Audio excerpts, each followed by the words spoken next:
का हो जाए अब पहले तैयार ना भइलू। का पूछा तनी जाई होने।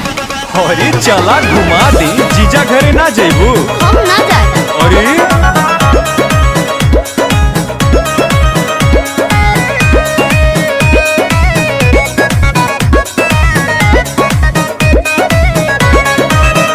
काहे बैठल बाड़ू मनवा मारी हो हमर प्यारी हो।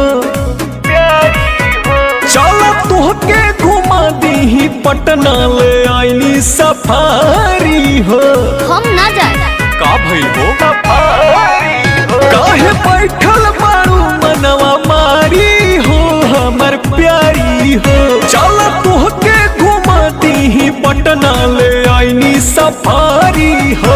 तो घुमहिला कहाँ हाँ घुमहिला हो बोला? तो घुमहिला बुलेट पह चक गइल बा हा चक गइल बा धिया पतरी कमरी रहला चक गइल बा तो घुमहिला बुलेट पह चक गइल बा धिया पतरी कमरी रहला चक गइल बा।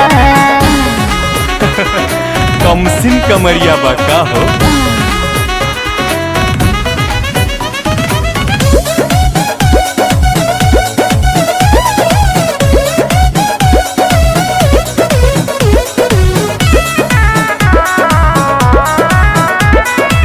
कहीं गिरे कना लगैला हो तेज में गाड़ी भ गइला हो। अरे छट चौमीन गोलगा पाछुटा कुछ हो नहीं खियाइला हो। ऐसन मत बोला हो। सुना हम कहानी के छेना या पेड़ा खाला रसमलाई है। बाकी औरत के जात नहीं मनबू तू खैबू खटाई हो। चले ना अच्छा। हाँ चले ना ठीक से चले ना पाई मचक गए बा हम मचक गए बा अरे? धिया पतरी कमरिया चक गए बा बाबू महिला बुलेट पह चक गए बा धिया पतरी कमरिया लचक गए बा। साचू में लचक गए बा लचक गए बा।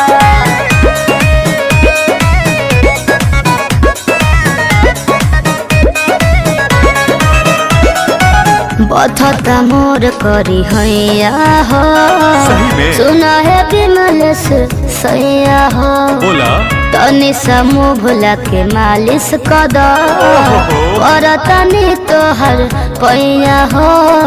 अरे त नया फार्मूला अपनावा सब कमर के दर्द निकली ढलिहा अकबारी में। बिन पांडे आशीष घुमावेल में हरी सफारी में।